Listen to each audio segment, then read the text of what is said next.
Feel শব্দ কেন নাজিল হলো, কেন এই যে নামকরণ করা হলো আল্লাহ পাক, এর পিছনে একটা বিশাল ঘটনা। এই ঘটনার পরিপ্রেক্ষিতে এই সূরার নাম সূরাতুল ফিল দিয়ে রাসূলকে অবহিত করেছেন। বন্ধু, আপনি জানেন না আপনার জন্মের 50 দিন পূর্বে যে ঘটনা ঘটেছিল আব্রাহা বাদশার সঙ্গে, সেটা তো আপনি জানেন না, আপনাকে জানাই দিচ্ছি। সুবহানাল্লাহ। সৃষ্টির শুরু থেকে শেষ পর্যন্ত কি ঘটনা রাসূল জানতো না, রাসূলকে আল্লাহ পাক জানাই দিয়েছে। রাসূল গায়েব জানেন না, কথাটা শুনে রাখেন। রাসূল গায়েব জোরে বলেন, যদি বলেন গায়েব জানে, অনেক জায়গায় ঠাট্টা খাবে। আমি এখনই প্রশ্ন করে যাবো কিন্তু রাসূল গায়েব জানেন না, রাসূলকে গায়েবী খবর আল্লাহ জানাইছেন, তাই রাসূল জানেন। কথা ক্লিয়ার? আমি কিছুদিন আগে একটা ঘটনা দেখলাম, শিয়ালের শক্তি বেশি না বাঘের শক্তি বেশি? যদি বলেন আরো ধরে, বাঘ দেখলে মানুষ ডরায়, বিশাল শক্তি বনের রাজামান বা সিংহ, সে তুলনায় শিয়ালের শক্তি কম। কিন্তু আমি দেখলাম এবং সেখান থেকে আমার একটা আওয়াজ বের হয়ে গেল, অনেকগুলো শিয়াল হয়ে গেছে, বাঘের ধরছে, বাঘ মারা শেষ, শিয়াল জিতে গেছে। কথা বুঝাইতে পারছি? অনেকে চুপচাপ বলে না বলতে আমল করবে, তাহলে বুঝতে বুঝছে। কারণ কিছু সময়ের জন্য আমার এই সাবজেক্টে আপনারা বলছেন, আমি আপনাদের শিক্ষক, প্রতিবারে বর্তমানে শিক্ষক, তৈরি করছে আমি আপনাদেরকে শেখাচ্ছি, পড়াচ্ছি, বুঝে বোঝানোর অর্থ অনেকগুলো যদিও বাঘের শক্তি বেশি, তথাপি অনেকগুলো শিয়াল চতুর্পাশে বাঘকে করে বাঘকে মেরে ফেলল। এই জন্য এটা আল্লাহ বলেছেন, ওয়াতাসিমু বিহাবলিল্লাহি জামিআ। ইসলামের বশীকরণ আত্মীয় এক হোক, সব মুসলমানের সব মুসলমান যদি এক হয়ে যায়, কোন নাস্তিকের বাচ্চা মুসলমানের হাত দিতে পারবে না। আজকে আমাদের ঐক্য না থাকার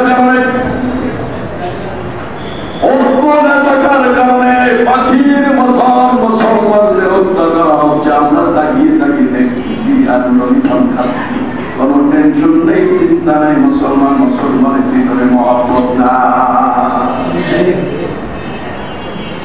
সারা বিশ্বের মুসলমান যদি এক হতো, আর সব মুসলমান বাচ্চা যারা আছে সব মুসলমান, সব যদি একটা হুঙ্কার দিত, ফিলিস্তিনি একটা, ইসরায়েল একটা গুলি করার শক্তি তার ছিল না।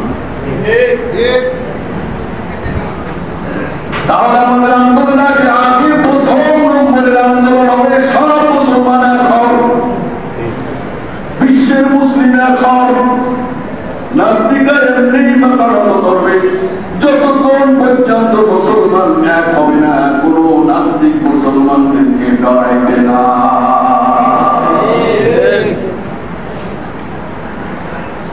ঐক্যই মহাশক্তি। সুবহানাল্লাহ। আমার হিংসা কাফিরদের আগেও ছিল, এখনো আছে, কিয়ামত পর্যন্ত থাকবে।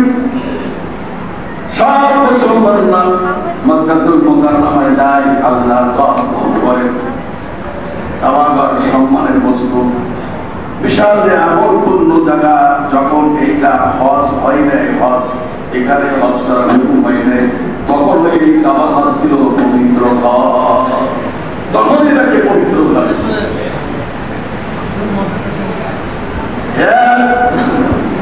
আমরা বাদশা তখন তৎকালীন অত্যন্ত ক্ষমতাশীল বাদশা ছিল, নাস্তিক বাদশা। চিন্তা করল সব মুসলমানরা বাইতুল্লাহকে তপ করে, সম্মান করে, বাইতুলের একটা মর্যাদা সম্মান সকল ধর্মের লোকের কাছে আছে। বাদশা নিজের বলে একটা ঘর বললেন, বাইতুল্লাহ নকশা করলেন, একটা নকশা করলেন। এবার তার চিন্তাধারা, আমি যখন ডাক দিব, যুদ্ধ আমার ক্ষমতা বেশি, আমি যখন ডাক দিব তখন সব মানুষ কাবা ঘর বানিয়ে আমার এই ঘর করবে। কাবা ঘরের মালিককে আরো জোরে অনেকে কাবা ঘরের মালিক কে? আর আমরা বাদশাহ বানানোর কাবার মালিক কে? আল্লাহ। খবর নাই কি খবর? ওদিকে তাকে কি দেশের সাথে দেখতেছে ঠান্ডা করে আপনার ওদিকে তাকে সুবহানাল্লাহ। এই ঘরের মালিক হলো আমরা বাদশাহ, ওই ঘরের মালিক হলো আমার আল্লাহ। হিংসা করতেছেন আল্লাহর সঙ্গে, আল্লাহর সঙ্গে হিংসা নিজেই ঘর বলেছেন। আরবিয়া যাও কি বলে যে আমার পরিবার তার একটা নকশা কাবা করেছেন, আপনার বর্ষা ডাক দেবেন এবং আসো আমার ঘর কম করো। এক আরবিয়ান রাগ করে বিশাল পায়খানা করে দিয়েছে তার কাবা।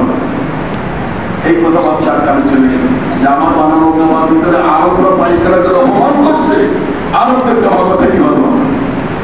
বিশাল সৈন্য সমস্ত দিয়ে পরিকল্পনা আমরা কাবা ভেঙে পারবো, যাতে করে কাবা কোনো লোকজন না আসে, সব আমাদের ঘরে আসে। হিংসা প্রস্তুতি নিল বিশাল বাহিনী, গুছাইল সেই বাহিনীর সঙ্গে হস্তি বাহিনী ছিল, হাতি বাহিনী ছিল। হাতি বাহিনী নিয়ে সেই কাবার ভাঙার জন্য কাবা ঘরের 3 কিলো দূরে সেখানে তারা শিবির গাড়লেন। অনেকগুলো হাতি নিয়ে আসছিল, হাতির আরবি শব্দ হল। এই জন্য আল্লাহ এই সূরাটা নামে অবহিত করেছে যে এই ঘটনা হাতি নিয়ে আসছিল, সে হাতির নামে সূরাটা দিয়েছে। নাম করুন। বিশাল শক্তি নিয়ে আসলেন, যুদ্ধ হবে, আল্লাহর ঘর ভেঙে ধ্বংস করবেন।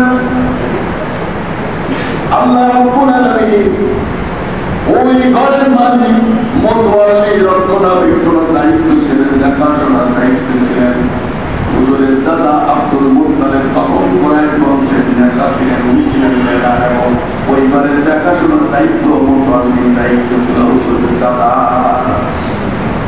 সুবহানাল্লাহ। উনি তখন দায়িত্বে।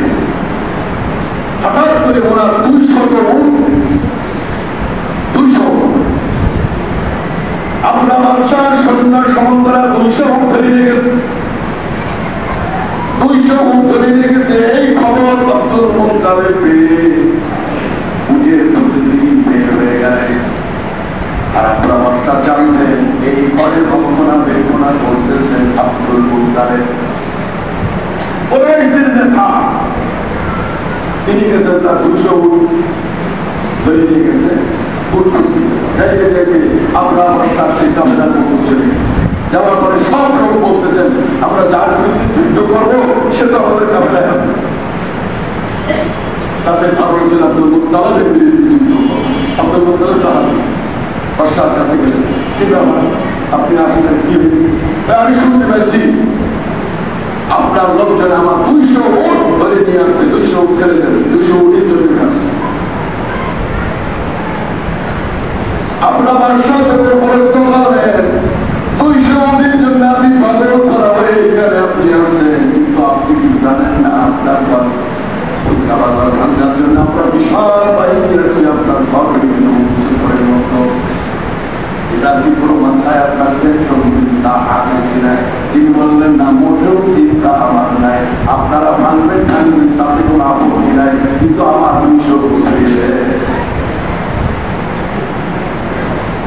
200 ছেড়ে দেয়, 200 ছেড়ে দেওয়া হলো। তিনি বললেন তোমরা যে কাবা ভাঙতে যাবা এই কাবার মালিক আমি নাই, এই কাবার মালিক হলো আল্লাহ, এই 200 ব্যক্তির মালিক আমি, আমার ভোট দিয়ে গেলাম। আর কাবার ঘরের মালিক আল্লাহ, যুদ্ধ করো আল্লাহর সঙ্গে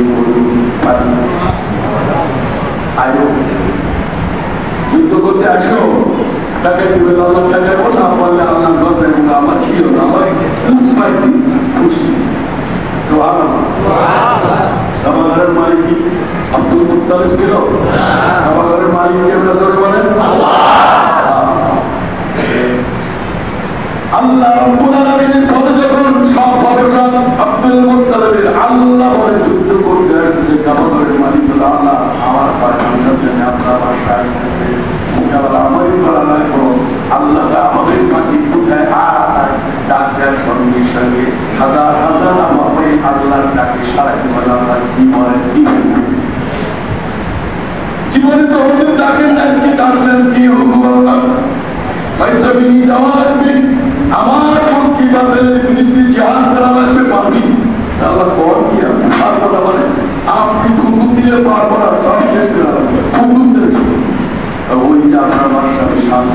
নিয়ে আসছেন, বড় বড় হাতি নিয়ে আসছেন, বিশাল শক্তি নিয়ে আসছেন। ওদের সঙ্গে মোকাবেলা করা লাগবে। ওরা তো হাতিয়ার পাত্র সব নিয়ে চলে আসছে। তোদেরকে আমি একটা হাতে রেখে দিলাম, তোদের দুই পায়ে দুটো পাথরের কঙ্কর আর তোদের ভিতরে একটা কঙ্কর। এই তিনটে কঙ্কর নিয়ে যাবি, ওদের পরে ভক্তি করবি, আর ওই কঙ্করের ভিতরে আমি আল্লাহ কোনো শক্তি হয়ে গেল। আমার ভিতরে কুতুবের শক্তি আমার থাকবে। আমার সঙ্গে যুদ্ধ করা মজা ওই ময়দানে শেষ করে দেবো। ইতিহাস থেকে আমার পর্যন্ত ও ব্যক্তি যেন আমার ঘরের সঙ্গে আমার সঙ্গে যুদ্ধ ঘোষণা না করে। পাগল হয়ে গেছে। আল্লাহ শক্তি হবে কি হবে? সরকার যখন ক্ষমতা দেয়, যে সরকারি ক্ষমতা থাকে তখন কিছু চামচা আছে, প্রায় সমুদ্রের এক চর মানে 3 লাখ পানি কেউ কেউ খাওয়া দেয়। মনে হচ্ছে বিষয় থাকে পয়সা নেই, কিছু নেই, বাড়ি নেই, ঘরে কিন্তু হেলো আছে। কথা ঠিক না? শক্তি করে দেন, কারণ শক্তিকার ওই মানুষের শক্তি, দলের শক্তি। আর এই পাখি পাতালের ক্ষুদ্র পাখি, ক্ষুদ্র পাথর পাঠালেন কে? আল্লাহ শক্তি তো কম। কি দেখেন কোরআন শিক্ষা সাফা ছোট নাজিল করে মানুষকে খুশি আর সরকার। এবার পাখি আসলেন, আসার পরে তাদের পরে ভক্তি শুরু করলেন, ছোট ছোট পাথরের গোড়া ফেলতে শুরু করলেন। তারা অ্যাকশন এত পাবো এত ক্ষমতা, তাদের সঙ্গে সঙ্গে বড় বড় হাতি এপাশ থেকে ঘুরে ওপাশ থেকে বের হয়ে সমস্ত হাতিগুলো আল্লাহ বলেন ঘোড়া ঘাসের মতো। যখন গরু ছাগলের ঘাস খায় ওগুলো যখন ওগুলাই ঘোড়া হয়ে যায়, আল্লাহ ওইকে বলেছেন খুশির মতো তাদেরকে বিস্মার করে জমিনের ভিতরে। আল্লাহ বলেন ক্ষমতা আছে কি?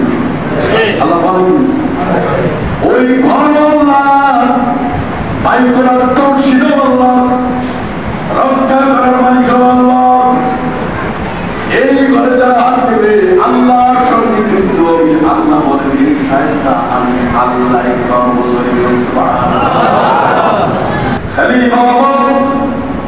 যখন তিনি কাফের ছিলেন, স্বয়ং নবীর মাথা কাটার জন্য কাফেরদের সঙ্গে ওয়াদা করে প্রমাণিত হয়েছিলেন। সকলে পাপা দিয়েছিল মান্দারায় তার সম্মান। ওরা এখন সে ভিতরে আমি হামলা এখনো জীবিত আছে। আবু তালেব আছেন, ওরা এক বংশের বড় লেগার নেতা আছেন। তার পক্ষ থেকে মোহাম্মদের মাথা কেটে আনা তোমার সালার কারণে কিন্তু সম্ভব না। বড় জেলার বড় অবস্থা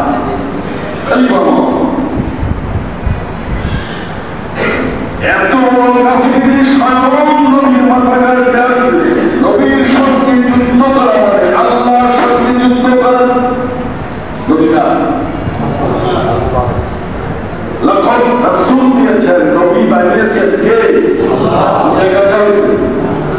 না, উনি নবী এবং রাসূল দুইটা ভালো আল্লাহ ওনাকে দান করেছেন।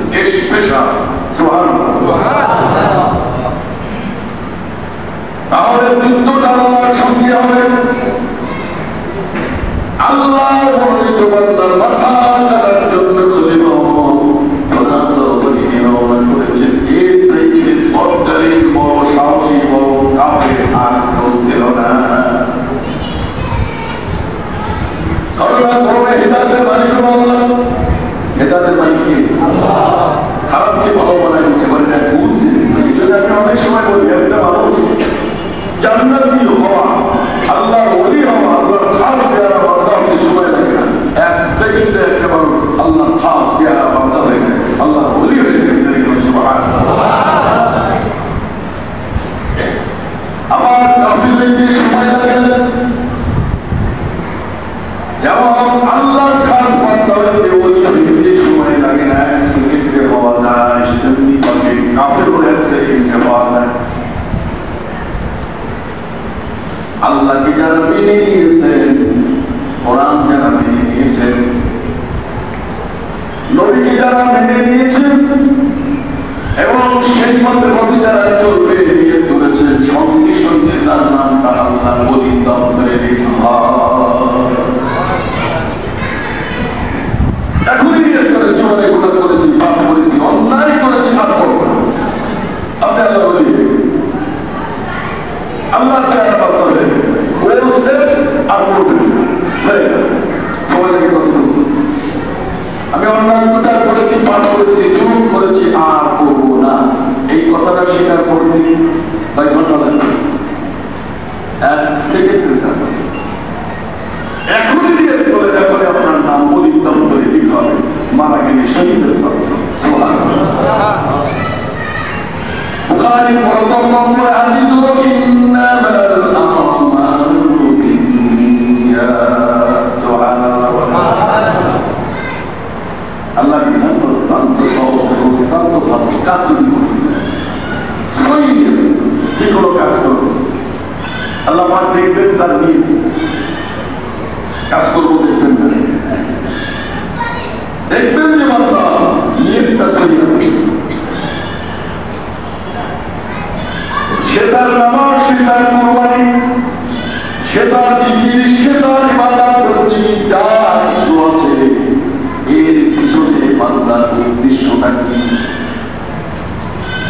নামাজ পড়লে লোকেরা বলবে নামাজ ইমামে কম দেওয়া যাবে, মানুষের টাকা দেওয়া যাবে, টাকা দামি পানি দেওয়া যাবে, এই জন্য মানুষ নামাজ পড়েন। নামাজ মাত্র লিল্লাহি, আল্লাহ সন্তুষ্টির জন্য পড়েন। আল্লাহ দেখবেন ওইটা।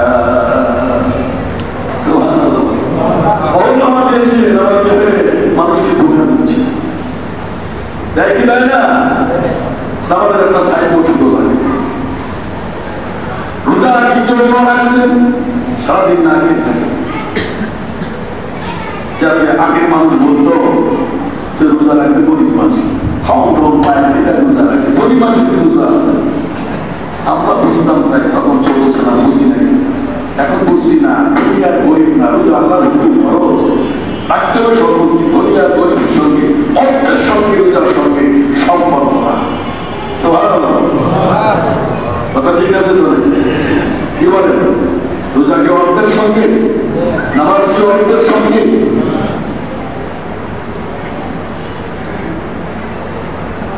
এবার হজ,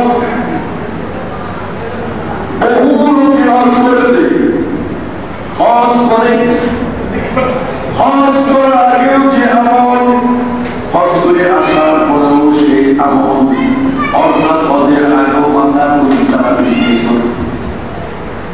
দুষ্কৃত, সুখ্যাত, জীবন শিকায়ত করত, মানুষের অর্থ ফাঁকি দিত, বিভিন্ন ধরনের কালচার তার ভিতরে ছিল। রাসূল বলেন, তোমার হজ যে কবুল হয়েছে তার প্রমাণ কি? তোমার নামাজ যে কবুল হয়েছে তার প্রমাণ কি? তোমার রোজা যে কবুল হয়েছে তার প্রমাণ কি? তোমার যাকাত যে কবুল হয়েছে তার প্রমাণ দুনিয়া থেকে আছে, তুমি দেখতে পাইবা। যদি যাকাতে তোমার সে আমল পরিবর্তন না করে, রোজায় তোমার আমল পরিবর্তন না করে, হজে তোমার আমল পরিবর্তন না করে, নামাজে তোমার আমল পরিবর্তন না করে, এই ইবাদত হয় না। সবকিছু হবে কার জন্য? আল্লাহ ওটা বলে দিচ্ছেন কোরআনে, قل إن صلاتي ونسكي ومحياي ومماتي لله رب العالمين।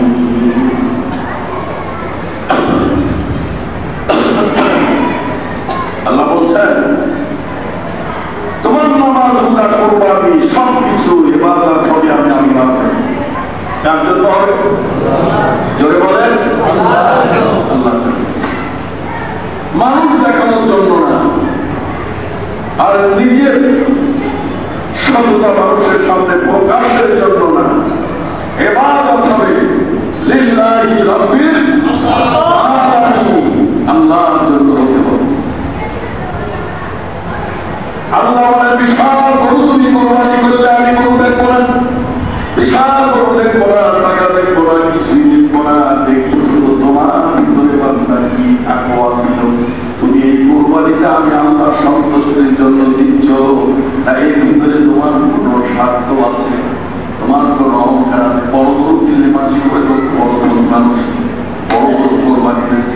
আমার কুরবানি গরু কিনে মানুষকে দেখেন আমি কিনে আছি গরু দেখে আসিস কত দিকে 5 লাখ টাকা দিয়ে আসে বড় গরু গরু 10-15 একটু কাপড় করে কিনা একটু অহংকার করে কিনা এত খাসি কিনে ছাগল কিনে আমাদের ছাগল মানে ছাগল আর খাসি এই খাসি কিনে কুরবানি দেওয়া তার মধ্যে যে একটা মানে অহংকার গর্ব বা যাই কিছু বলেন আর একটা লোক 5 লাখ টাকা দিয়ে গরু কিনে দিল এই দুইজনের পরে অহংকার তো একই রকম জোরে বলে কথা কারণ ওর ছোট্ট একটা খাসি ওর মনটা ও সেই পরিমাণে কোনো অহংকার টাকা পরি নাই কিন্তু 5 লাখ টাকা দিয়ে গরু দিল তার ভিতরে অহংকার আছে আল্লাহ রাব্বুল আলামিন বলেন বান্দা তোমার কোন পশু আমি দেখবো না কত বড় না ছোট দেখবো না আমি আল্লাহ দেখবো তোমার তাকওয়া তুমি তাকওয়া তোমার যদি আমি আল্লাহর মহব্বতে শৈশব তার মতো তুমি যদি আমার রাস্তায় কাজ করো আমি আল্লাহকে বাড়াইতে ওই পাহাড়ের মতন সব বানা বললাম দান করবো আর তোমার যদি অহংকার টাকা পরিবর্তন থাকে একটা নেকিও তুমি পাবা যা করবা সহি করবা কম ছোট নিজ যদি সহি থাকে এইটা আল্লাহ দরবারে কবুল হয়ে যাবে قل إن صلاتي ونسكي ومحياي ومماتي لله رب العالمين سبحان الله সব কিছু হবে কার জন্য আল্লাহ নিজের জন্য না পরের জন্য করে দিল আবার ঘর করবেন ঘরের ভিতরে আমরা যারা কাটি না এই যারা কাটিল বাতাস খাওয়ার জন্য ঘরের ভিতরে বাতাস রাখবে নিয়ে যদি সই করতে পারেন এই ঘরকে বাতাস আসবে আমি এই ঘরের বাতাসে অথবা এই ঘরেতে আযান এসে আসবে আমি আযান ছেড়ে মসজিদে নামাজ পড়বো শুধুমাত্র নিয়ে সই করার কারণে যতদিন ঘর থাকবে জানালা বাতাস আসবে বাতাস বন্ধ হবে না বাতাস খাবেন কিন্তু নেকি বন্ধ হয়ে যাবে ইন্নামাল আমালু বিন্নিয়াত নিয়ত সই করে যা করবেন তার থেকে সবটাই জারিয়া শুরু হয়ে গেল খালি বাতাস খাওয়া আমার হচ্ছে অন্য কিন্তু নিয়তের কারণে আমি সব হয়ে যাবে সুবহানাল্লাহ সমস্ত কাজের ভিতরে যদি আমরা নিয়তকে সই করতে পারি তাহলে আমরা সব পেয়ে যাব কুরবানির সময় গোশত খাওয়ার জন্য না আল্লাহ সন্তুষ্টির জন্য যদি করি গোশত তোকে অপেক্ষা সব পেয়ে যাব